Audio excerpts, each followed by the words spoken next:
Voulez-vous découvrir le trésor oublié de l'arc-en-ciel? Eh bien, c'est ce que je vous propose dans cette vidéo.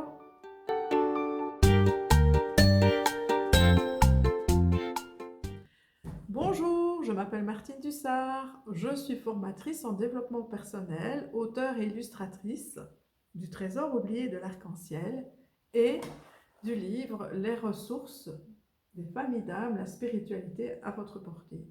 C'est un livre atelier, plus pour les adultes, pour découvrir sa nature profonde.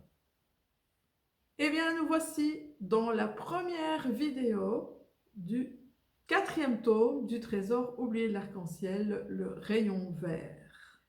Et dans ce 4e tome, eh bien, nous allons parler de l'amour, des grandes blessures qui nous font entrer en réaction. Vous vous rappelez, dans le jaune, on avait vraiment épluché les 4 grands comportements humains. Ici, on va voir voilà, quels sont les déclencheurs qui nous font vraiment aller dans ces profondeurs, dans ces réactions. Et nous allons parcourir donc de nouveau cette aventure avec Sancha et ses amis. Et ici, nous allons retrouver Maya. Vous vous rappelez, Maya, on l'avait découverte dans le rayon orange. Elle était malade, elle avait un problème de santé. Donc voilà, nous allons la découvrir là. Et voici donc Maya qui est assise sur un banc avec Sancha et qui dit « C'est super ce que tu m'expliques, j'ai vraiment envie d'en savoir plus sur le trésor de l'arc-en-ciel.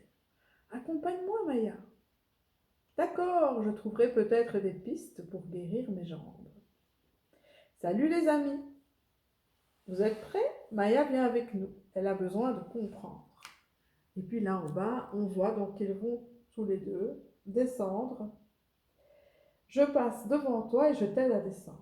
Tu penses que j'arriverai à te suivre dans cette aventure? Oui, puisqu'on voit qu'elle a une canne, donc elle a un petit problème de santé aux jambes. Au secours, c'est quoi ça? Maya, qu'est-ce qui t'arrive? Gaudi, Guideri, Maya vient pour comprendre sa souffrance. Que se passe-t-il? Rassure-toi, elle sera plus libre de ses mouvements quand elle sortira. Et quand vous retournerez dans votre monde, tout rentrera dans l'ordre. Donc voilà, ici on voit que Maya est dans un cocon. Génial, regarde Sancha. Ça alors, Maya? Elle est devenue une fée. Il est temps de partir à la découverte du rayon vert, l'amour, le cœur et aussi les blessures du cœur. Pour obtenir cette précieuse clé de la compréhension de la souffrance, il faut répondre à cette devinette. Comment se forme un arc-en-ciel? Alors, comment se forme un arc-en-ciel? Alors là, je crois que toutes les personnes qui regardent la vidéo savent évidemment comment se forme un arc-en-ciel. Facile, il faut de la pluie et du soleil, et l'arc-en-ciel arrive. Exact. Et rappelle-toi le rayon jaune. Quelle est la similitude avec les humains? La pluie pourrait représenter la personnalité, l'ego. Le soleil, la lumière de la conscience, l'équilibre, quoi. Très bien, Sancha. La lumière de la conscience, le sacré, le divin en soi, c'est à l'intérieur de nous, c'est l'être. C'est la partie plus lumineuse qui est ici au-dessus. Et la personnalité, c'est l'ego. À l'extérieur de nous, c'est ce qu'on l'on fait. Et le chakra vert, donc il est juste ici au centre, c'est l'âme, l'amour, la charnière, et aussi les blessures du cœur et de la dépendance. Pour vivre en équilibre, l'énergie circule le long de ce grand 8, en passant par le cœur. Voilà. Alors ici, j'ai vraiment fait le lien entre ces deux parties-là à l'intérieur de nous. Cette partie de l'être, donc qui va nous permettre d'avoir cette conscience, d'avoir cette lumière, c'est vraiment toute l'énergie de bienveillance et de lumière à l'intérieur de nous. Et alors, et également la partie du fer, donc qui va correspondre plus à tout ce qui est la personnalité, à l'ego, donc que nous avons également à l'intérieur. Si on regarde maintenant par rapport au chakra, on a le chakra racine, le chakra du ventre qui est le chakra sacré, le plexus solaire, le chakra du cœur. Ici, on a le chakra de la gorge, le troisième œil et le chakra de la couronne. Et l'énergie circule de cette façon-ci en passant par le cœur. Le fil, c'est pas très pratique. Donc voilà, donc le chakra vert, le chakra du cœur, c'est vraiment le centre, c'est vraiment le chakra du centre par rapport à ces trois chakras ici au-dessus qui représentent plus l'être et les trois chakras du bas qui représentent le fer. Génial Sancha, reçois cette clé, vous en aurez besoin. Il est temps d'entrer dans le cœur du problème. Waouh, tu es prête Maya? Je suis pas trop rassurée moi. Vous avez vu la dame là-bas? Pas très accueillante. Là, on voit une dame dans la forêt, donc, qui est devant chez elle et qui n'a pas l'air très très contente. Allez-vous-en, vous n'avez rien à faire ici, sale petit. Attention, reculez, elle est dangereuse. Et puis ici, on voit Sancha qui est assis, qui a comme un pieu d'énergie dans le cœur. Sancha, t'as mal? Juste un malaise, c'est quoi ça? C'est un pieu d'énergie. Ces pieux sont souvent invisibles. Tu peux les ressentir et les retirer. Voilà ce qui arrive quand la souffrance est trop grande. Chaque pensée ou parole devient une attaque invisible. Voilà. Et alors ici, si vous regardez, il est couché sur un dragon. Ça, tout le monde ne le voit pas. Je vous le dis. Petite anecdote. Alors ici, qu'est-ce qui se passe? C'est que bien souvent, quand nous sommes en présence de gens qui ont une énergie malveillante, que ce soit victime bourreau, hein, maintenant vous savez, hein, si vous avez regardé la vidéo jaune ou lu le livre jaune, eh bien c'est comme si ils peuvent envoyer, si vous voulez, des champs d'énergie sur nous qu'on pourrait symboliser par des pieux. Et donc, dans nos formations, on apprend justement à les retirer, parce qu'il y a moyen justement de les sentir avec ce côté subtil et de pouvoir voilà, les retirer, ces énergies-là. Et donc, c'est vraiment ce que j'ai voulu représenter. Parce que c'est vraiment important de se rendre compte que nous sommes aussi des êtres d'énergie, mais ça, j'arrête pas d'en parler depuis le début, de toute façon, dans les 3 livres, et que nous pouvons aussi recevoir, même si vous regardez par exemple les infos, à la télé, que vous êtes touché par ce qui se passe dans le monde, avec ce qui se passe voilà, avec le virus qui traîne ou avec autre chose, et bien chaque fois ce sont des charges énergétiques que vous pouvez prendre. Parfois vous avez l'impression que ça ne vous appartient pas, mais pourtant vous êtes touché. Et bien parfois simplement dire le fait, ok, je rends ça à la terre, je l'enlève, je le renvoie à la terre, ça va vous dégager, ça va vous donner une respiration supplémentaire. Donc c'est vraiment important de savoir ça. Et ici, j'ai voulu vraiment expliquer que l'on peut se placer une coque de protection psychique. Alors ça, c'est hyper important. Alors je sais bien que je le dis beaucoup, que c'est hyper important. Mais vraiment, quand vous, surtout à cette époque, surtout avec tout ce qui se passe, surtout quand vous allez maintenant faire vos courses, et que vous avez un masque et que vous voyez tous ces gens qui se regardent de travers, qu'il n'y a plus ce sourire que l'on peut envoyer aux gens puisqu'on ne le voit plus, il n'y a plus que les yeux. Et donc on reçoit en fait plein d'énergie négative qui nous traverse. C'est super important de pouvoir mettre sa coque de protection pour ne pas se laisser vampiriser. Hein. Vous comprenez ce que je veux dire? Vous vous rendez compte comme ces comportements sont d'énergie? Eh bien, pour garder cette énergie-là, eh bien, on peut vraiment se placer une coque de protection. Elle se place autour de notre aura. Et donc ici, vous allez voir dans le livre, c'est bien expliqué comment vous pouvez vous créer une coque de protection psychique.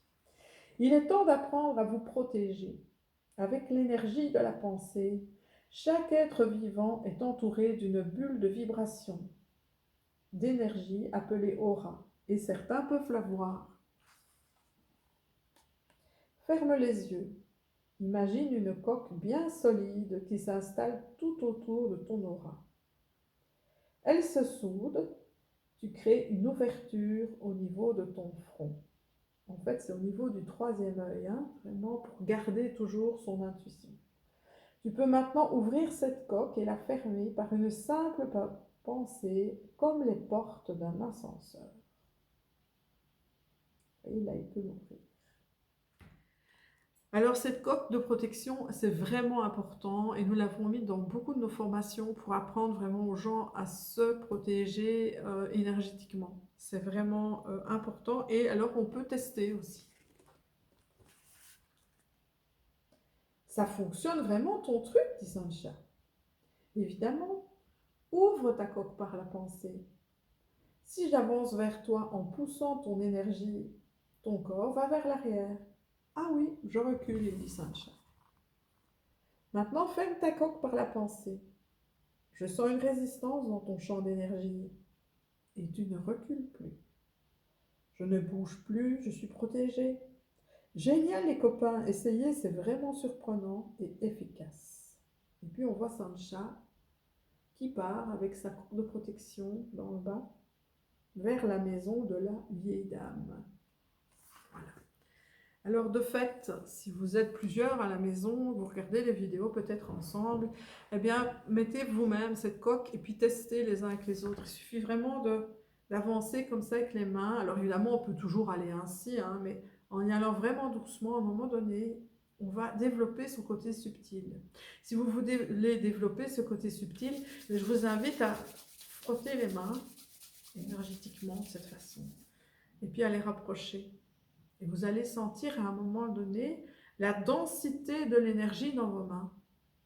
C'est assez impressionnant. Vous allez sentir peut-être, moi je sens un peu de picotement, un peu de froid comme ça. Et évidemment, je peux faire ça. Alors c'est vraiment important de se rendre compte que l'on peut vraiment développer cette capacité à ressentir le subtil et à pouvoir vraiment, à un moment donné, le sentir. Donc si vous le sentez comme ça, vous allez pouvoir évidemment le sentir en testant la coque d'une personne qui le fera avec vous. Sancha arrive près de cette vieille dame hein, qui envoie des pieux d'énergie. Et vous voyez qu'ici, il glisse sur la coque de Sancha. Attendez, madame, nous sommes ici pour comprendre la souffrance. Encore, allez-vous-en. Elle tombe. Attention. Ça va, madame? Alors, il est possible de comprendre la souffrance, dit la dame. Oui, Sancha a la clé. Montrez-lui la porte. Ici, on voit que Sancha a la clé et qu'il y a une porte en bas pour aller justement dans ce grand édifice de la souffrance humaine. Et voilà cet endroit sombre, on dirait un château. Hein. Vous voyez le premier plateau rond au-dessus. Eh bien, c'est le plateau des comportements, de l'indifférence, de l'ignorance. Vous vous rappelez dans le rayon jaune? On voit les statues avec les différents comportements. Ils descendent à l'échelle. Ils descendent vraiment en dessous encore, là où sont les blessures qui donnent cette réaction. Tu te trouves devant les portes des grandes blessures de l'âme humaine, les blessures du cœur, responsables des différentes réactions de pouvoir, de survie d'ego. Là, il est mis, voire tome 3. Chaque blessure a 3 aspects. La peur d'être blessé, la peur de blesser et la peur de se blesser. Et puis là en bas, on voit une petite porte rouge. Et donc nous allons traverser les 4 grandes blessures de l'âme, on pourrait dire, qui sont en lien de nouveau avec les 4 dimensions. Donc il y en aura de nouveau une rouge qui correspond à la dimension physique, une jaune qui correspond à la dimension émotionnelle, donc les 2 chakras, donc plexus et cœur, une bleue, donc responsable de la blessure liée, qui est plus en lien avec la dimension mentale, donc le chakra de la gorge et le 3e œil, et la violette, donc plus en lien avec la dimension spirituelle. Voilà. Donc, je vais en rester ici, dans cette vidéo. On verra donc les 4 grandes blessures dans la prochaine vidéo. Voilà, j'essaie de faire des courtes vidéos pour pas que ce soit trop long pour vous et comme ça vous permet d'assimiler aussi les données qui sont là. Donc je vous invite à essayer de faire votre coque de protection. Vraiment, vraiment, vous allez voir et utilisez-la tout le temps, tous les jours, surtout à l'heure actuelle, quand vous sortez, ou même quand vous prenez la voiture, ou quand vous allez au supermarché. À l'heure actuelle, c'est vraiment un outil indispensable, j'ai l'impression. Voilà, donc je vous retrouve prochainement. Partagez, commentez. et prenez bien soin de vous.